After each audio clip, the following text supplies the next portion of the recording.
ஹாய்ங்க, welcome to Kongu kitchen. இன்றைக்கி நம்ம சேனலில் ஒரு லஞ்ச் ரொட்டீன் தான் பார்க்க போகிறோம். தக்காளி சாதம், உருளைக்கிழங்கு பொரியல், முட்டைக்கோஸ், தயிர் பச்சடி. வாங்க எப்படி செய்யறதுன்னு பார்த்துடலாம்.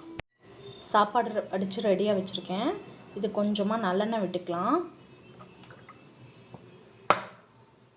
அப்போ தான் சாப்பாடு நம்ம கிளறும் போது ஒன்றோட ஒன்று ஒட்டாமல் வரும். இது ஒரு பக்கம் ஆகட்டும். அடுத்து தக்காளி சாதம் எப்படி செய்யணும்னு பார்த்துடலாம். தக்காளி சாதம் தாளிக்கிறதுக்கு நான் 3 பழுத்த தக்காளி எடுத்திருக்கேன். ஒரு பெரிய வெங்காயம் கட் பண்ணி வச்சுருக்கேன், கொஞ்சம் கருவேப்பிலை. ஃபஸ்ட்டு இந்த 3 தக்காளியும் பேஸ்ட் ஆக்கிக்கலாம். வானலில் எண்ணெய் ஊற்றி வச்சுருக்கேன், அது கொஞ்சம் சூடாகட்டும். பக்கத்தில் அதே சமயத்தில் இட்லி பாத்திரத்தில் தண்ணி ஊற்றி வச்சுருக்கேன். இதில் நம்ம கட் பண்ணி வச்சுருக்கேன் முட்டைக்கோஸ் எல்லாத்தையும் சேர்த்துக்கலாம். அது ஒரு 10 நிமிஷம் நல்லா ஸ்டீமில் வேகட்டும். கொஞ்சம் சிம்லேயே வச்சுக்கோங்க ஃப்ளேமை.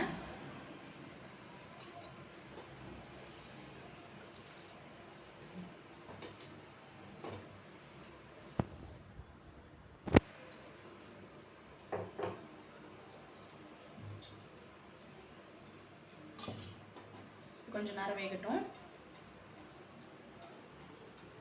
எண்ணெய் நல்லா சூடாகிடுச்சு.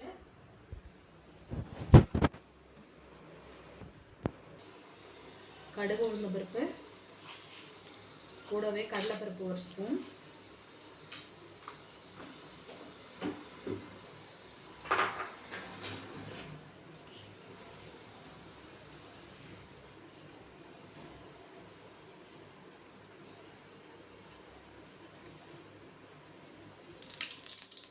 கடுகு உளுந்து பருப்பு நல்லா வெடிச்சிருச்சு.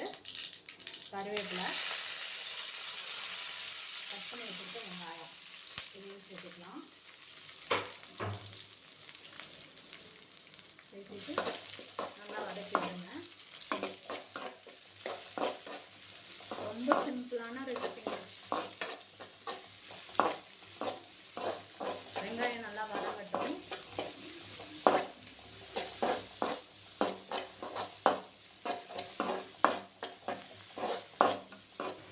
வெங்காயம் நல்லா வதங்கிடுச்சு. இந்த ஸ்டேஜில் நம்ம அரைச்சி வச்சிருக்கிற தக்காளி எல்லாத்தையுமே சேர்த்துக்கோங்க.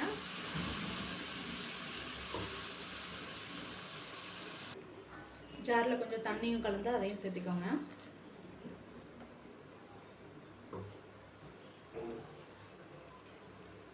கொஞ்சமாக மஞ்சத்தூள்,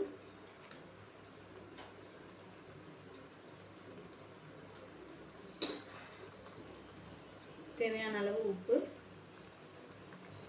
லாஸ்ட்டாக ஒரு தடவை உப்பு டேஸ்ட் பார்த்துக்கலாம். 1 ஸ்பூன் அளவு மிளகாத்தூள். இது எல்லாம் நல்லா ஒரு தடவை கலந்து விட்டுருங்க. நல்லா கொதிச்சு எண்ணெய் பிரியும். சைடில் ஓரத்தில் எல்லாம் எண்ணெய் பிரிஞ்சு வரும். அந்த அளவுக்கு இது நல்லா இந்த தக்காளி இது கொதிக்கணும். நல்லா அது வரைக்கும் மூடி வச்சிடலாம். நல்லா கொதிக்கிட்டோம். இப்போ பாருங்க, நல்லா சுண்டி வந்துருக்கு. இந்த ஸ்டேஜில் அடுப்பு ஆஃப் பண்ணிடலாம். இது கொஞ்சம் ஆறட்டும். சாப்பாடும் ஆறி ரெடியாக இருக்குது. இது கொஞ்சம் ஆறினோன்னு சாப்பாடு இதில் போட்டு நம்ம கிளறிடலாம். அப்படியே முட்டைக்கோஸ் எப்படி இருக்குன்னு ஒரு தடவை செக் பண்ணிடலாம்.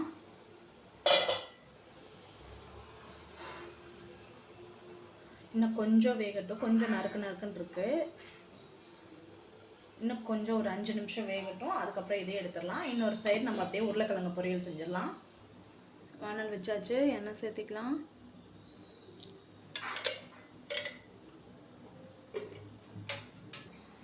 எண்ணெய் நல்லா ஹீட் ஆகிடுச்சு.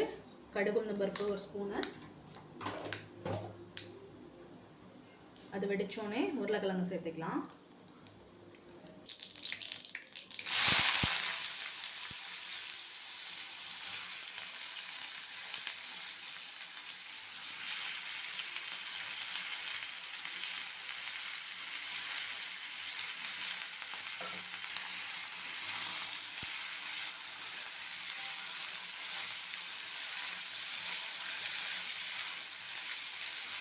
நல்லா பரட்டி விட்டுருங்க எண்ணெயில் ஃபஸ்ட்டு ஒரு தடவை. அப்புறம் ஃப்ளேமை கொஞ்சம் மீடியமாக வச்சுட்டிங்கன்னா நமக்கு வானலில் ஒட்டவே ஒட்டாது.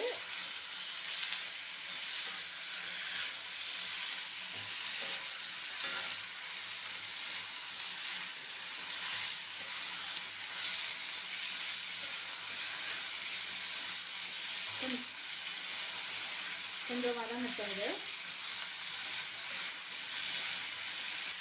உருளைக்கிழங்கு ஒரு பக்கம் நல்லா வதங்கட்டும். அடுத்து முட்டைக்கோஸ் பார்த்துக்கலாம். முட்டைக்கோஸ் பாருங்க நல்லா வெந்துச்சு. இதுக்கு ஆஃப் பண்ணிட்டு இது கொஞ்சம் ஆறணுன்னா இதில் தயிர் உப்பு போட்டு மிக்ஸ் பண்ணிடலாம். உருளைக்கிழங்கு ஒரு காவாசி பக்கம் நல்லா வதங்கி இருக்கு. இந்த ஸ்டேஜில் வந்து உப்பு, மஞ்சத்தூள், மிளகாத்தூள் 3மே சேர்த்துக்கலாம். உருளைக்கிழங்குக்கு தேவையான அளவு உப்பு,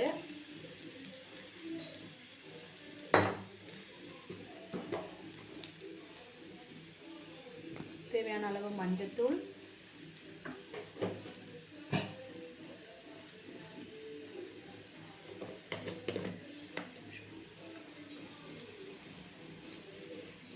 மிளகாத்தூள்.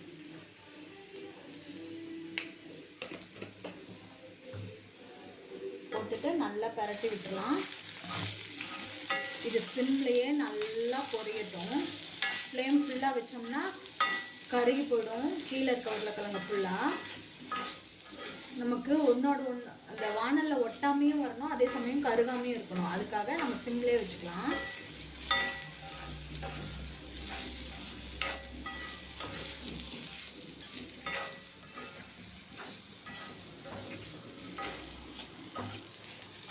நல்லா இப்படியே சிம்லேயே இருக்கட்டும். இதுக்கு மூடி போட்டு வேக வைக்க வேணாம். மூடி போட்டிங்கன்னா உருளைக்கிழங்கு குழஞ்சி போயிடும். தண்ணி விட்டு ஓப்பன் பாட்லேயே வைங்க. இது இப்படியே வதங்கட்டும். நம்ம அடுத்து தக்காளி சாதத்துக்கு சாப்பாடும் ஆறிடுச்சு. நம்ம செஞ்சு வச்ச பேஸ்ட்டும் ரெடி ஆகிடுச்சு. அதை ஒரு தடவை நம்ம போட்டு கிண்டிக்கலாம். சாப்பாடு நம்ம சேர்த்திடலாம்.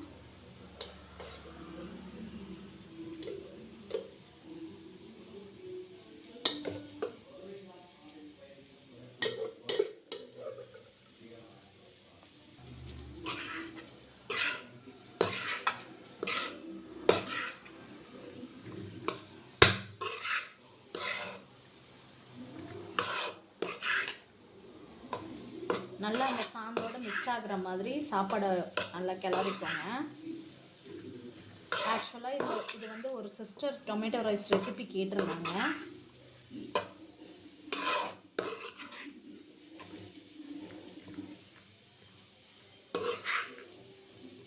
நல்லா கிண்டிட்டு ஒரு தடவை உப்பு சரி பார்த்துக்கோங்க. உப்பு பத்தலைன்னா இந்த டைம்லேயே போட்டு கிளறிக்கோங்க.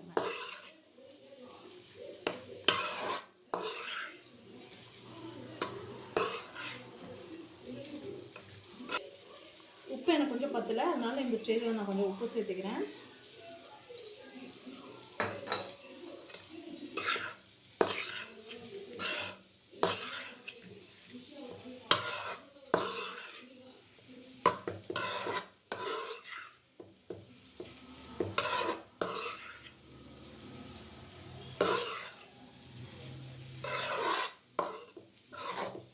அவ்வளோதாங்க, தக்காளி சாப்பாடு ரெடி ஆகிடுச்சு.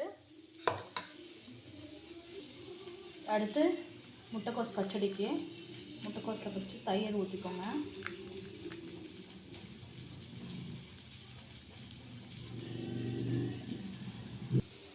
தேவையான அளவு உப்பு. இப்போ இதெல்லாம் நல்லா ஒன்றா மிக்ஸ் பண்ணிக்கலாம்.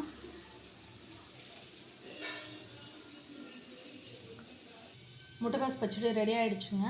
அடுத்து நம்ம உருளைக்கிழங்கு பொரியல் பார்த்துடலாம்.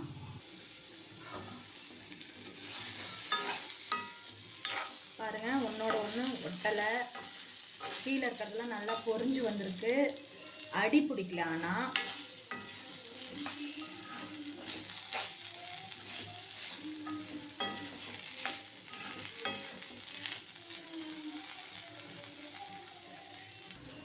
உருளைக்கிழங்கு நல்லா வெந்துருச்சு. இந்த ஸ்டேஜில் உப்பு பார்த்துக்கோங்க. எனக்கு கொஞ்சம் உப்பு பத்தலை, அதனால் நான் கூட உப்பு சேர்த்துக்கிறேன்.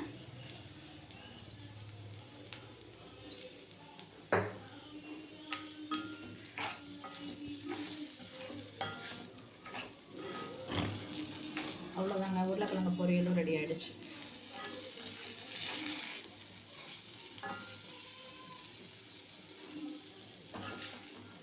பிளேட்டிங் பார்த்துடலாம். அவ்வளோதாங்க, தக்காளி சாதம், உருளைக்கிழங்கு பொரியல், முட்டைக்கோஸ் பச்சடி, தயிர் பச்சடி. நீங்களும் இது செஞ்சு பார்த்துட்டு எப்படி இருக்குன்னு எனக்கு கமெண்ட் பண்ணுங்கள். பிடிச்சிருந்தா லைக் பண்ணுங்கள், சப்ஸ்கிரைப் பண்ணுங்கள். தேங்க்யூ.